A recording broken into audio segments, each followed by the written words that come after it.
Okay. And then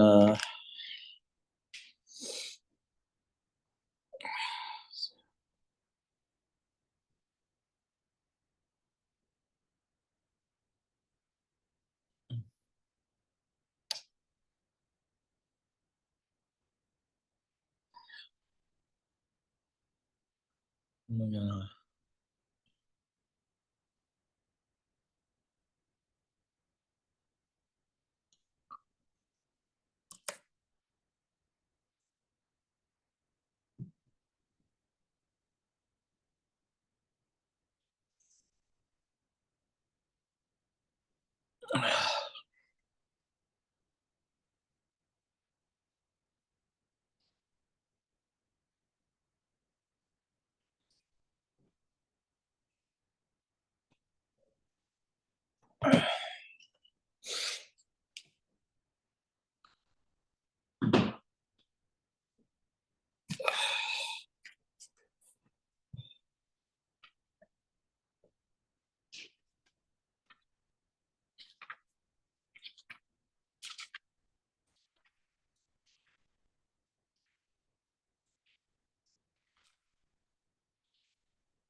yeah, you can come over here too if you want.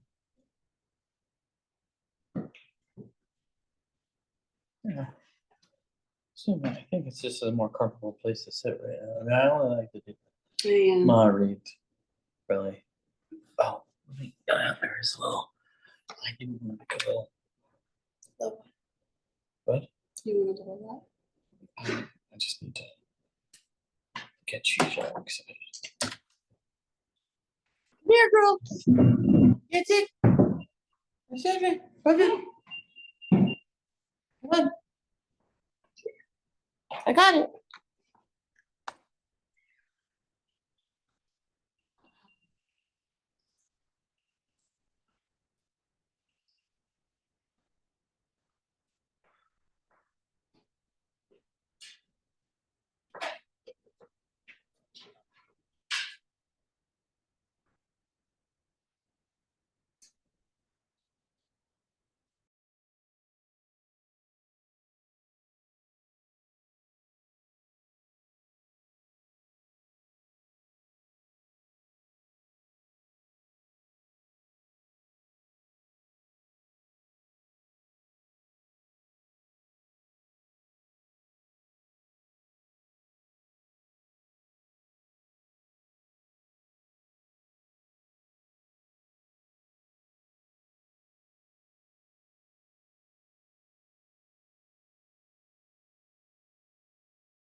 I'm gonna unmute me.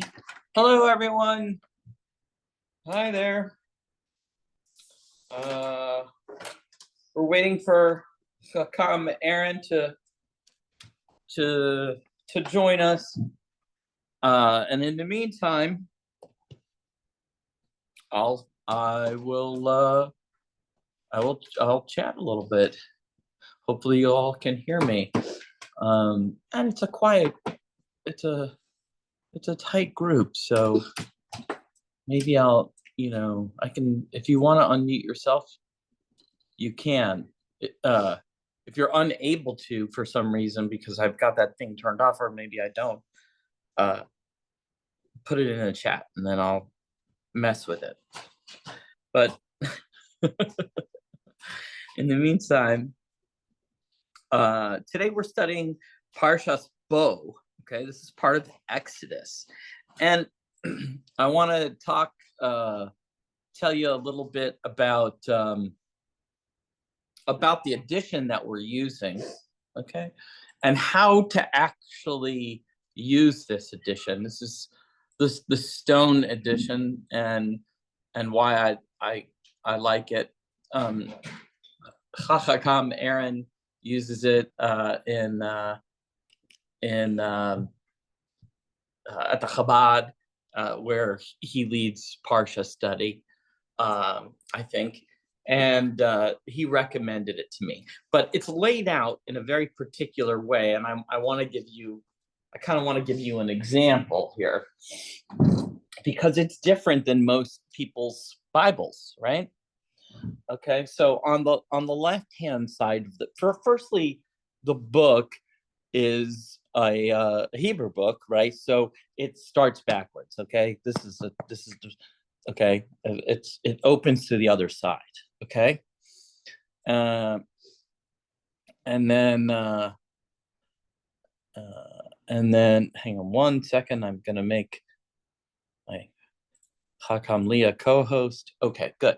So this is the book, and you open it on the wrong side or the correct side, and it goes, and on the left side you have the Hebrew, and on the right side you have of course the English, and then it took me a while to figure this out, but there are what appear to be normally like footnotes, but these are not footnotes. These are the verses listed. Okay, like verse blah blah blah. Okay, so it has it by section. So this would be the 12, Parsha 12, and then this would be verse 1 is written in very tiny, and the whole thing is written then in kind of a book format. And then on the lower parts are commentary by other very famous rabbis, and what they have to say. So this week, the Parsha reading is Exodus, and it's what's called the section Bo. And Bo, okay, Bo, Parsha Bo, B-O, okay, and this is the Hebrew, okay, and Parsha Bo is the section that we would normally read for this week. And I don't know if everybody here read it, but this is a discussion, a continuance of the story of Aaron and Moses and the plagues, right? So I'm here. Aha, fantastic. Yes. So this is Hakam Aaron has come. We were just talking. I was just telling everybody a little bit about how to read the Stone Edition and Parsha Bo. So okay, take it from there. We're at Parsha Bo. All right, so let's start with the bracha. Baruch atah Hashem asher bacha banu mikol ha'amim v'natan lanu et Torato. Baruch atah Adonenu notinu Torah. Blessed are you, Hashem God, King of the universe, who gave his Torah. Blessed are you, Hashem, giver of the Torah. So Parsha Bo. So the first thing, the question, and I don't know the answer to this, is why is it called Parsha Bo? The literal translation of Bo, it begins, Vayomer Hashem el Moshe Bo el Paro. Hashem said to Moshe, come to Paro, for I have made his heart and the heart of his servant so stubborn so that I can put these signs of mine in his midst. And then here comes the important part. And so you may relate in the ears of your son and your sons that I made a mockery of Egypt in my signs that I placed among them, so that you may know that I am Hashem. So we get back to the this whole issue. Hashem is very interesting.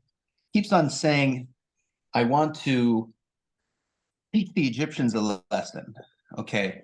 But the interesting thing here is the Egyptians, again, if we accept eternal, and Hashem knows, we know that the Egyptians as a civilization are destroyed. They will no longer having these plagues be so important, and the story of the Exodus be so important for the Egyptians. It's not important for the Egyptians. That's the whole point. So I think now that I'm talking out loud, the reason why it says come to Paro instead of go to Paro, why does it say go to Paro? Lech al Paro, which would be go to Paro, and it says Bo el Paro, come to Paro.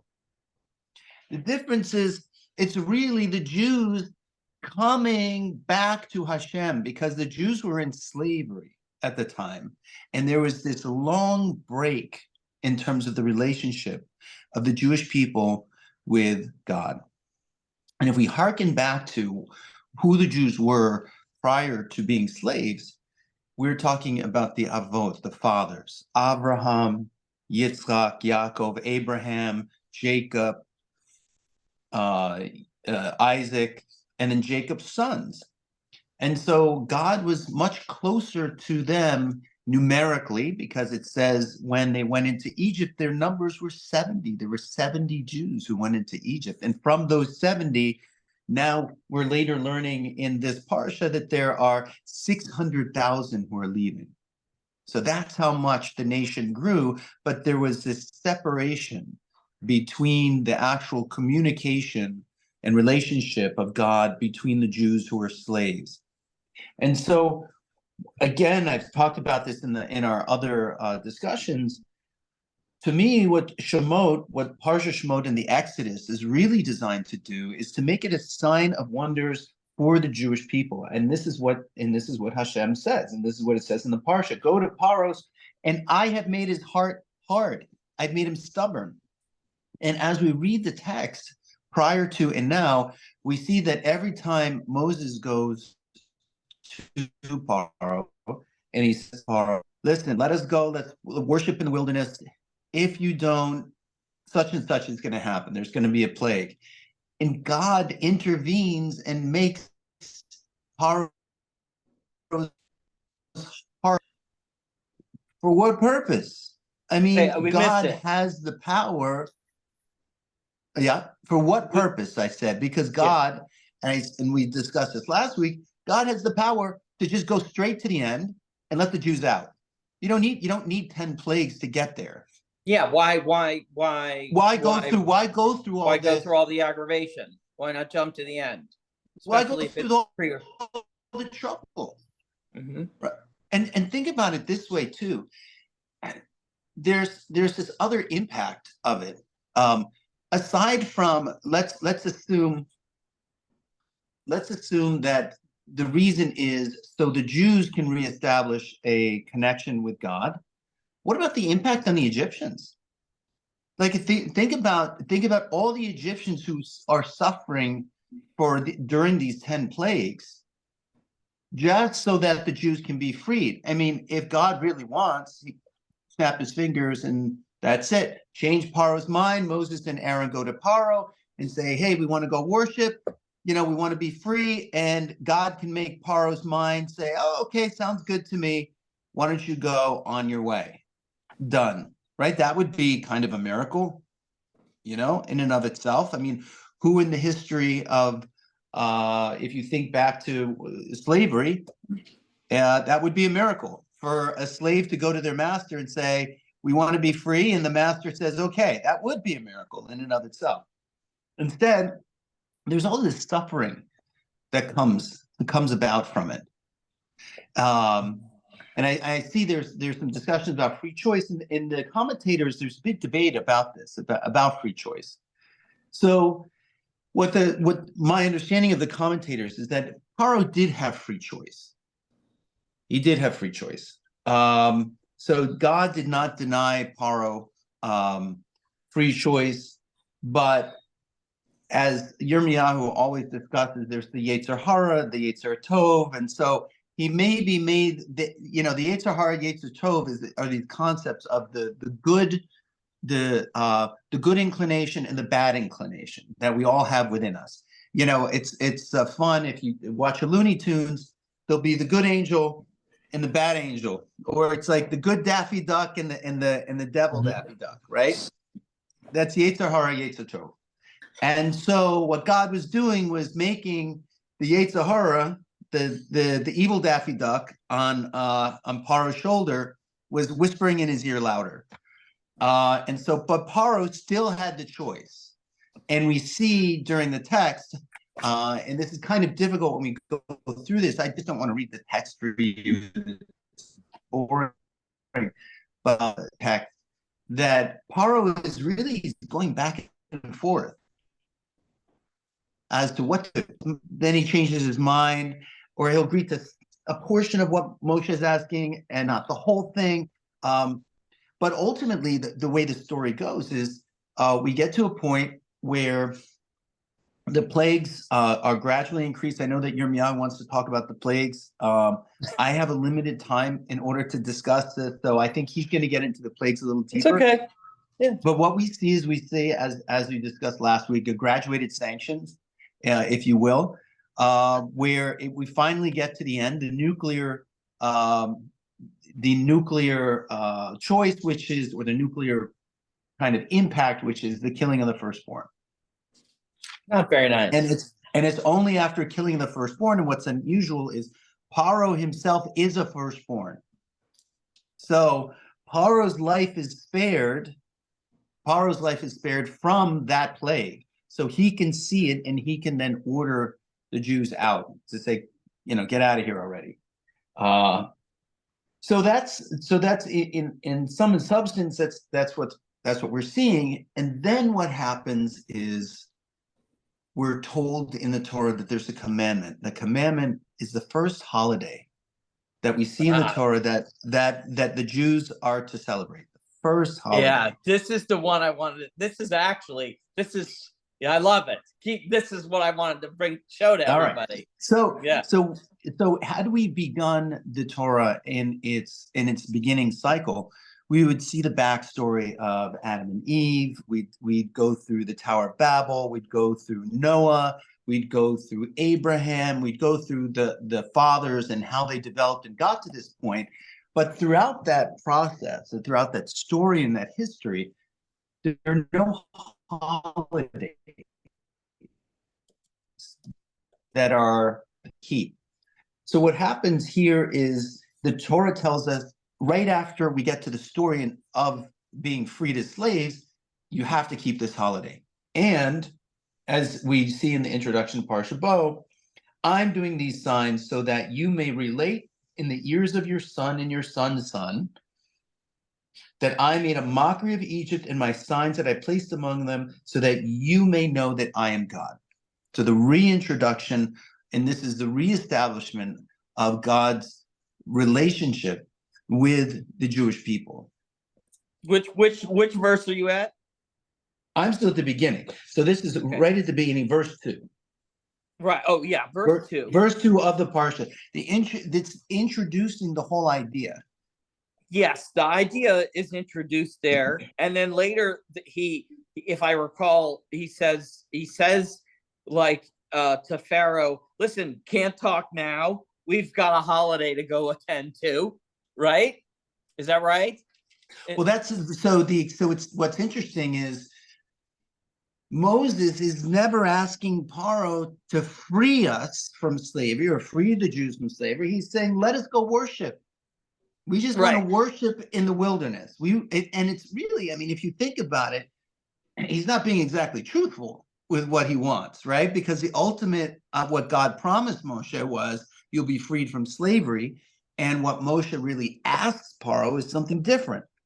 Let us go worship in the wilderness. Let us bring our children, our women, and our flocks. Right. He's not really direct with the demand. Yeah, right? He's not really. It's not really a straight "let my people go" free. No. It is a very. It's rather, and this I think is a point for us to emphasize, and probably a new point for many people here, is that the initial request is, let my people go celebrate holidays in the wilderness, left alone. Yeah. You know, yeah, yeah, and Exactly. people can, if they wanted to, they can try to figure out what holiday So, it is if they know, then- putting it in the chat. Go ahead. Okay. So I- then the next inquiry, and I discussed this in synagogue. I did the Devar Torah, which means the word of Torah in synagogue this past Shabbat. If we take a look at the Torah and we relate it to now, and we recognize it, and I've said this before for those of you who weren't here, the basis for the Torah is that it comes from the divine. It comes from, and God is divine. Part of God is, God spans beyond time, space. It's everything. It's like the Force. So if you hear Obi-Wan Kenobi's description of the Force, you got it. That's what it is. I remember seeing Star Wars when I was 5 years old, and I was like, "They're Jews!" There he was. He looked kind of like a Moroccan rabbi, and there we were in synagogue, and yet we're in the cinema. So related to now, and we see that really throughout history, this is a lesson for Jews in many ways. So we end up, I'll get to that point in a minute.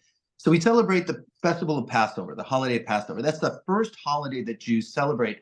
And it really is this acknowledgement that we were slaves, and then God brought us out of Egypt with these miraculous, in a miraculous way, demonstrating God's power in a supernatural way over nature. So now to reestablish an understanding or relationship, these Jewish people and the Egyptians in the world, because it really is, Egypt was the most powerful nation in the world at the time. So it really is, we're looking at this from the standpoint of God establishing his domain over the world and the oneness. And remember, the Jewish people at this time, as far as we know, and according to the Torah, were the only people who recognized oneness, God as oneness, God as everything.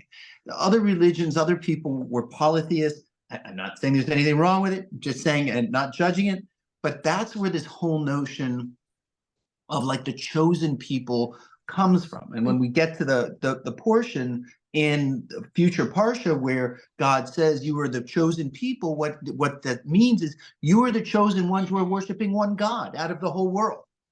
Not that you're chosen forever, but in this context, in this time, at this period of time, you are chosen for this belief system, this oneness, this understanding of the oneness. And afterwards, we know that other monotheistic religions came about. So it's not like this exclusivity, but at the time, it was exclusive. Absolutely, it was exclusive. Jews were the only ones who were doing it. So how does this relate to now? The Torah is teaching us something very important. Throughout history, Jews have needed the holiday of Passover and the story of Passover to understand their context within the world and to maintain their religious identity. God knew already that we would be exiled from, that our kingdom would be destroyed and be exiled from the land. In so knowing, you would have to have a tradition and an experience, a collective experience, to have that glue, to have that foundation and that understanding that you're in the wilderness. The only thing you want when you're in the wilderness, and this is what we Jews refer to being outside of Eretz Yisrael, we call it galut, which is the wilderness. We're in the wilderness and we need to pray. That's all you need to do. You need freedom in the wilderness to pray. Even if you're a slave, you ask. And this is the importance, I think, in Moshe asking for the Jews to go and pray and worship in the wilderness. This is why it's not free my people, but it is let us go worship in the wilderness, because this is foreshadowing the very existence of Jews, because God knew that the Jews would not last forever in Israel with the Holy Temple, with their kingdom. It would be dissolved and it would be destroyed. But the only way that Jews could survive was with this book, this stories here, maintaining that cultural identity and the understanding that God says to Moses, worship in the wilderness. So we would consider ourselves, if we're not in Israel and the kingdom isn't established, I'm a Jew in Connecticut, and when I pray, I'm worshiping in the wilderness.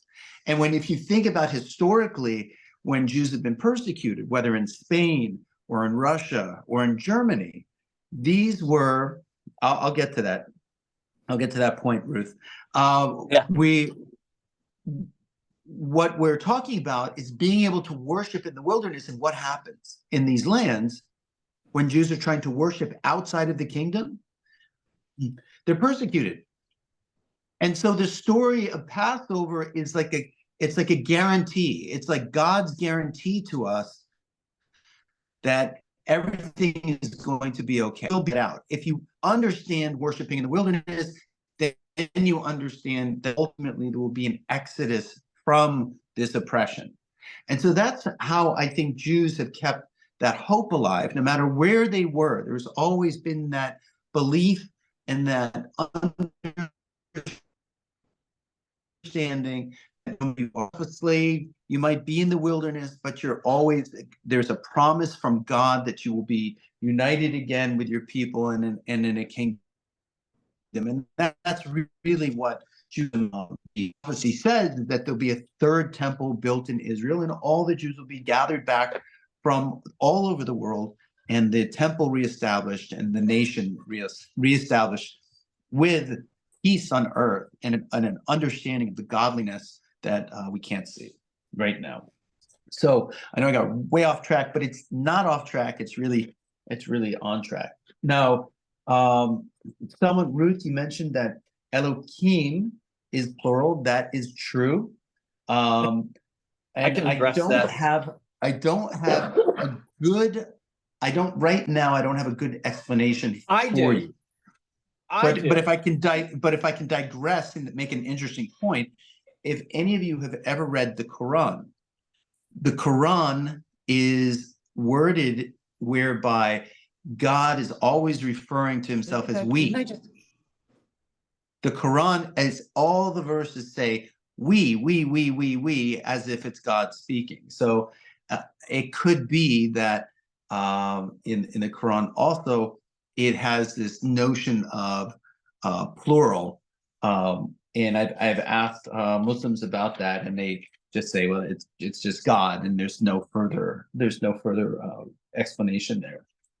But so let's say, now another point that's interesting in this parsha is we learned that the month, the celebration itself, is then designated as the first month in the year.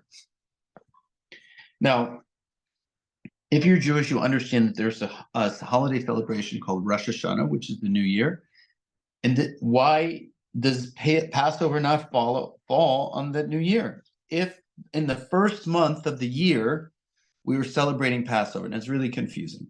So Passover is the first month, and it's the first month because it's an acknowledgement of the freedom from slavery. That is the redefinition, the reinstitution of the relationship with God and the holiday. So it's the first month, and then Rosh Hashanah actually falls on a subsequent month. So it's a very interesting kind of concept there, and we follow a lunar calendar.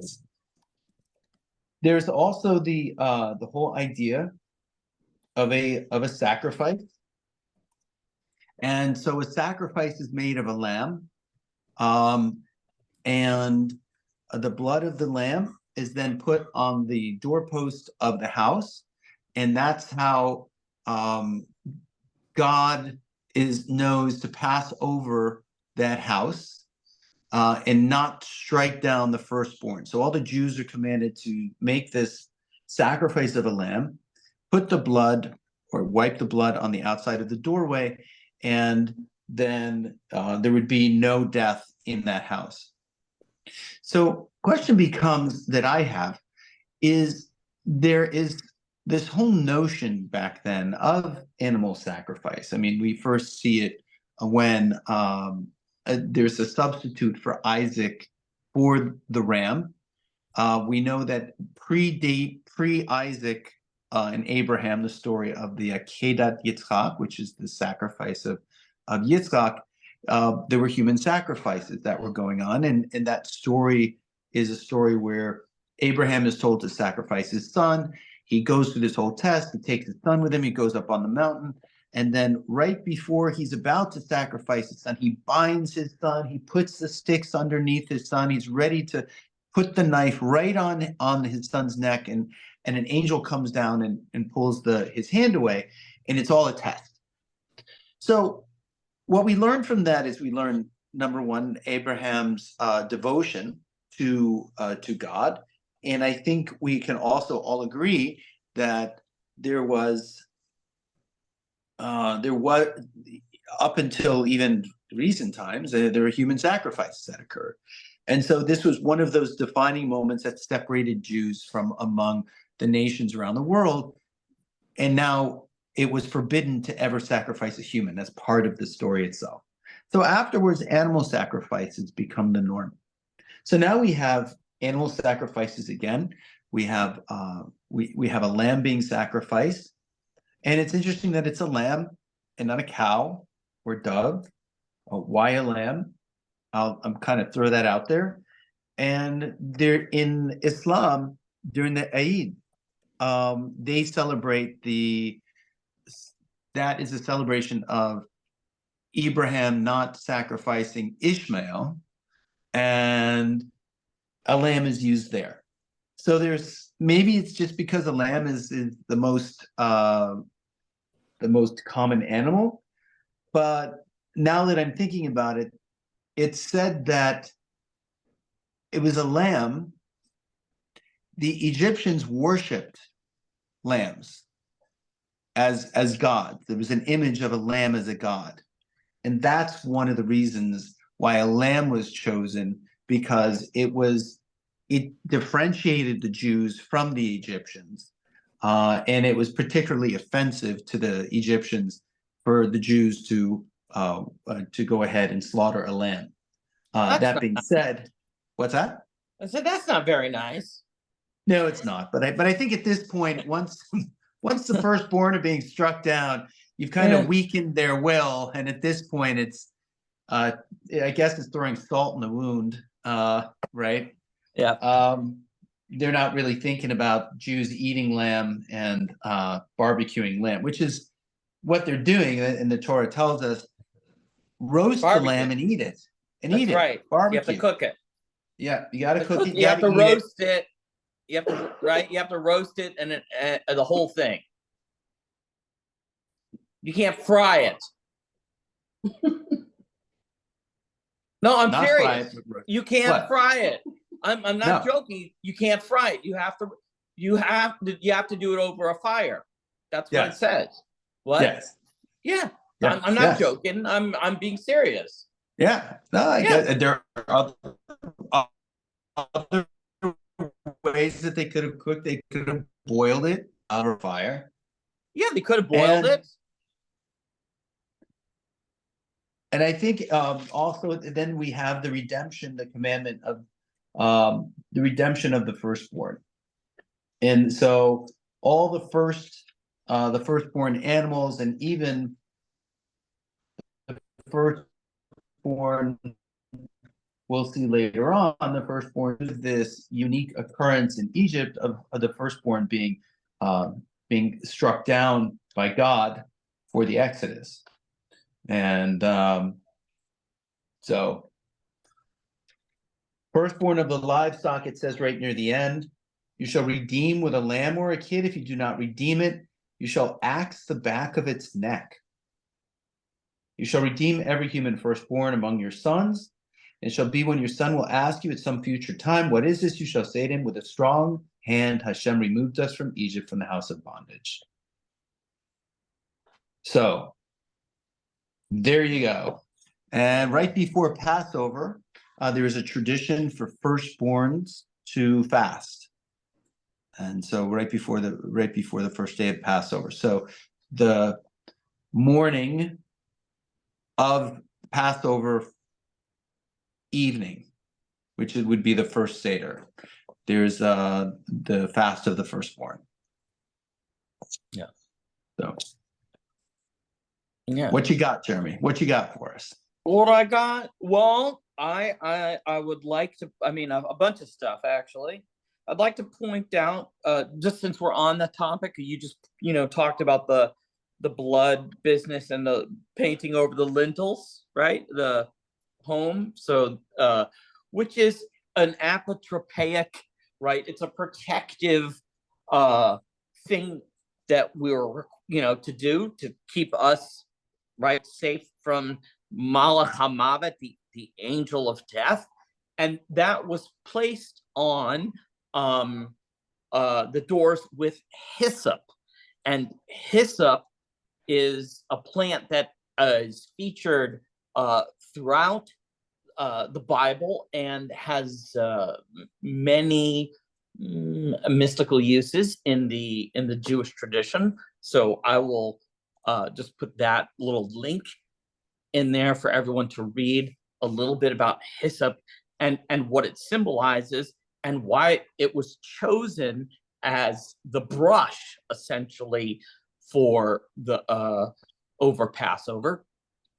I was just as an FYI, since I was just in Israel, we were just at the foundation stone, which is in fact where the Abraham and Isaac little kerfuffle reportedly occurred, which was exciting to see firsthand. Where was it? It's supposed to be in Jerusalem, where the temple is built. Yeah, the foundation stone. It's at the dome of the rock. Absolutely. Mm-hmm. Foundation stone is a mystical stone. For those that in the discussion here that don't know, I put in a link. A lot of cool stuff happened there in all of the religions, all of the Abrahamic religions.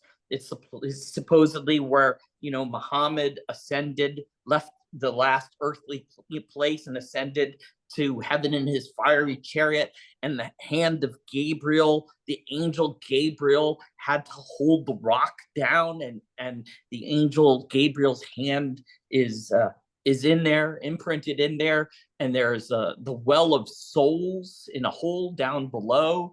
It's an amazing place. It's also, I believe, where Joseph had his romantic dream of the with the angels going up and down the ladder. That's Yitzchak, not Joseph. Oh yes, right. Yeah. But I mean Yaakov, right. Jacob. Yes, Jacob. And well, speaking of angels and the angel Gabriel, someone asked, Ruth, I believe, asked about the name Elohim, which is plural.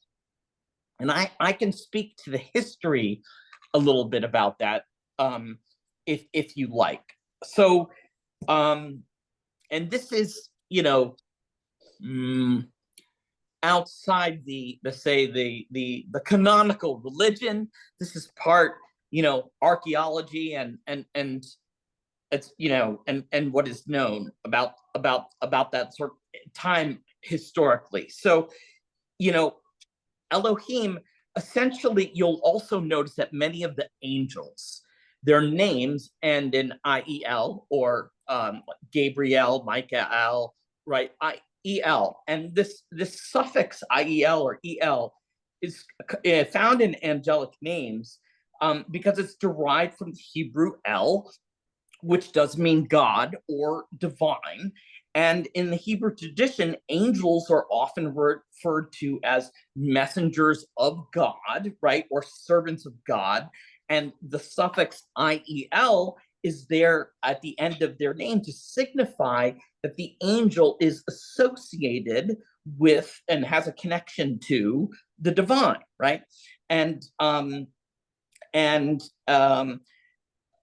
not all angelic names end in IEL. For instance, Ha-Satan, right? That does not end in IEL.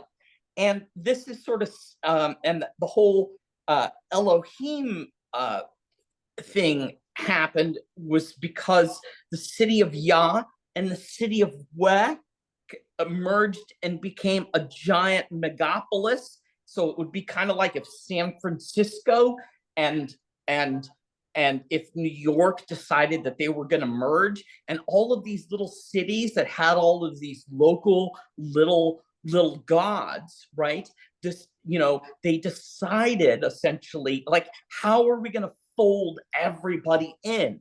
We're going to make all of their gods like aspects and personalities of our one giant God called Yahweh, because we want to be inclusive. So you're a city, an El Shaddai, and these are all the pre-Canaanite gods' names, right? Which became 72 names of God and 72 aspects of God, and the idea of Elohim, the children of God, right? They're all the Elohim are all of these aspects, the 72 aspects of the multiple aspects of God. Some say there's 300, right? Joseph Gikatilla, right? So it happened when Judaism essentially went from a henotheistic religion, right, with multiple gods of different statuses, to a monotheistic religion saying, we're done with that. It's all going to be one thing, one show. So that's the Elohim. That's pretty much the Elohim kind of story. I know Aaron is looking at me like I'm crazy. No, one thing that resonated with me a long time ago, when you one of the first presentations that you had, you asked a very good question. And I think about this, and I tell people, when I talk with people about Judaism, I ask them these questions too. Who were Jews before they were Jews? Yeah. It's a very important question to ask, because from what did Jews derive? And so before the belief system of the monotheist belief, there were other deities and other traditions. There were other deities. And there were other traditions based on the deities, based on seasons, based on a number of different things that Jews brought with them into their monotheistic religion. So just because now it says, okay, now we're celebrating Pesach, Passover, doesn't mean that there wasn't also an impact on being slaves in Egypt either. That this was just something that we were isolated. We were not isolated in Egypt. And if anyone has had, we'll see this in the future. I think the cross-cultural exchange that Jews were having with nations that they either were derived from or were exposed to, we see later on after the Torah, and we see that the Jews started worshiping other gods, and this is obviously a big deal, and part of our tradition in terms of separating ourselves through dietary restrictions and through other restrictions to keep ourselves separate was to avoid the potential for beginning to worship other gods.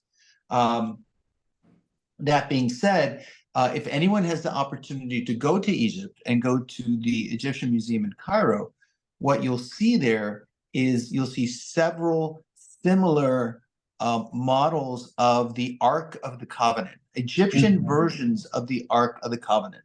Now, if anyone's seen Raiders of the Lost Ark, another great movie, you'll see kind of a somewhat accurate example of what the Ark of the Covenant looked like. And that was the ark that was built while the Jews were in the desert, and had their mobile temple until the temple was built in Jerusalem. This And that tabernacle ark, that they would schlep around. right. Yeah. And so that was, but at the center of that, the Holy of Holies was that ark. That ark, And yeah. I remember being in the Cairo Museum and seeing an almost identical replica, a box, gold, covered The in gold, cherubim, yeah. with a cherubim not on top, but carved into the side Yeah. on a relief of the gold on the box. And the box had staffs that it was carried with. And these arcs were located in the center or in the central part of the temples. And so they were clearly being used in a similar fashion that Jews later used. And so one might posit, why did God choose this same exact symbol for Jews that Egyptians had? Egyptians were already using this symbol of an ark in their Holy of Holies in their temples. Why would we use the same model? I don't know. Was it working? Works for them. What's that? What's that? I What's said, that? I don't know. Was it working? Because they would be like, works for me. You know? Right. Well, especially because if you think about it this way, God is telling them over and over again, you're gonna celebrate Passover because with a mighty hand and outstretched arm, I took you out of Egypt. This is a sign of my wonders for Egypt. So it really wasn't working that great for them because look what happened on one hand.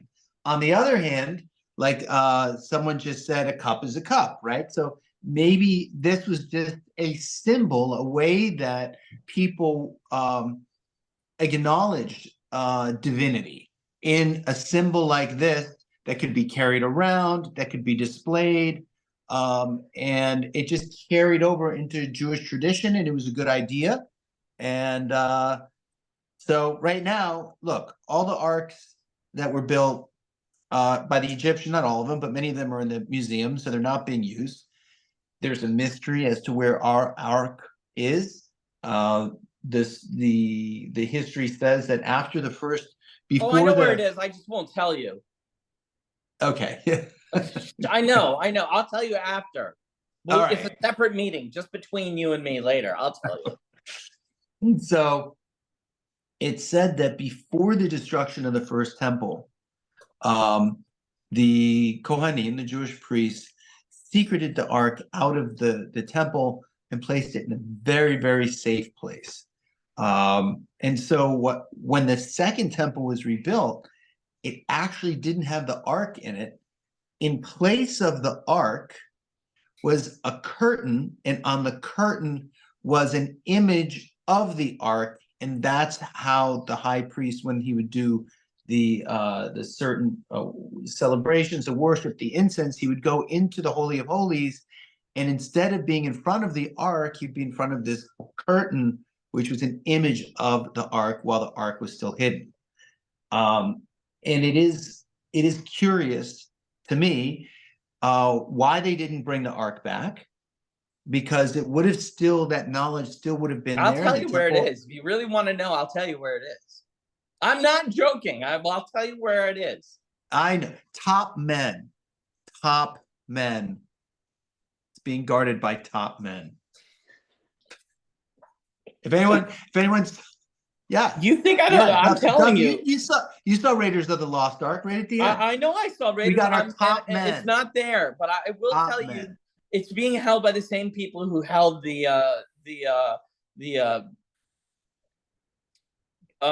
dossier on Galileo when he was 17. I'll get into that later. In private. I can't tell everybody.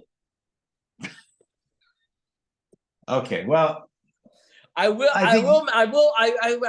do want to address, actually, Kristen made a quick point, actually, about the plural, right? About Elohim. She asked, not just plural, but it suggests both male and female in gender. Well, yes and no. Elohim, him is a male plural, okay, in Hebrew. That is also used uh, if in a group setting of male and females. So if there is a crowd of people and they're both male and female, you would use the male plural. But if it was just a group of men, it's just the male plural, and if it was just a group of women, it would be the female plural. And you will see in the Torah the use of the word Elohim, but you'll also see the use of the word Eloah, which is singular, right? And so Eloah is a singular. So where Yirmiyahu, where is that? I'm just curious. Eloha? Yeah. The word in which section? Yeah, I can't think off the top of my head. But at some point afterwards, if you could just point me. I will. Okay. But and I will. But okay. You know, like it's. I think. And if it's not, if I'm incorrect, I do. I mean, if you know something different, let me know about Eloah. But I know that's one of the that is, if I'm. Am I not correct? Is that not one of the male? I don't know. Sabina, I see Sabina is logged in. Sabina is she has a wealth, a dearth of knowledge when it comes to Torah. So Sabina, is there a singular version of Elohim contained in the Torah? Are you aware of one? I would defer to her. She's very well versed in Torah. Hi everyone. I don't remember seeing in the Torah the word Eloha, even though, yeah, you're right. It's Eloha is one, Elohim is like many or few. But all I know about Elohim is that in Gematria is equivalent for the nature, HaTeva. That's all I can tell you about Elohim. You know, but I'm gonna look into it. It's very good, a very good question. I don't remember seeing Eloha. I remember seeing only Elohim. But I have seen it. I see it used though. Maybe in the Torah it is. I'm telling you, I don't know. No, I mean, I'm just saying. I think I've also seen it used, outside of the Torah, like in in reference as one of the many names. Eloah. Oh, you mean you're talking about one of the 72 names of Hashem? Well, also, I've seen it outside. Right, not all 72 names are in here. I mean, so yes, I've seen it both. I thought I've seen it in the Tanakh, but I for sure know that I've seen it in other canonical Jewish writings outside of the Torah. For sure, I've seen that. For sure. All right. Well, we have some. I guess we have some. I have some homework, and I have homework now. And Sabina, I guess we have some homework. Yeah, it's good. It's good. I like it. That's what we need. That is good. I'd like to talk just a little bit about the plagues themselves. Just for a second, I have to say that for those could we call the plagues the Hebrew word? It's a very fun word. Oh, sure. Okay. It is. Children, when you're teaching it to children, it's like a fun word. They hear it and they say, you can hear them saying it over and over again. It's called makot. Yeah. Makot. And you hear it's like if you're in a yeshiva, a day school, the little kids, the 10 makot. It's it has like a nice ring to it. Anyway. Well, I just like when we're reading before you were able to come on, I was trying to convince everyone to pick up the copy of the Stone edition, which what I love is Rashi's description of darkness. Because when we all think of, have here who probably watched the 10 Commandments, and you think of like darkness, but nobody ever thinks for a second, like, you watch a movie or whatever, like, wait a minute, like, but why didn't they what happens if someone lit a fire or a lantern? Like, how was it immediately snuffed out? What did it look like? And Rashi describes the darkness essentially as an opaque black fog. So that even if you lit something, it was like, when you're, if you're playing Wii and Mario Kart and you got the ink blots, the guy with the ink squirts ink all over you and you can't see anything. It's basically that. And I think it's a very funny, fantastic. No one thinks of it as a substance. They just think of it as though the sun went away. Yeah, it's described as it couldn't even move. The one move we can't hear you. You're breaking up. That the darkness was so thick that one could not even move. Yeah. But here's the thing. Here's one of the miraculous things. It only affected the Egyptians. Yes. Right. So it's not everybody. Other people could see. The Jews were not affected by the darkness. So this is a very unusual. This is part of the miracle. Okay. Now we know that the Torah also, speaks in metaphor, and so while it's a very good story, it's a good plot. It's a good story. It's a story of freedom. If we apply it to now, are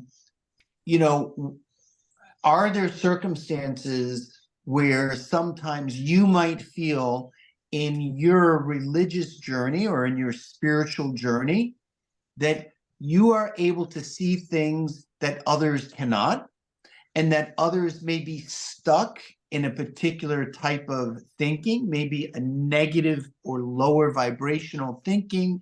They're stuck on certain things that they can't let go of, and you are trying to navigate within this world where all of this exists.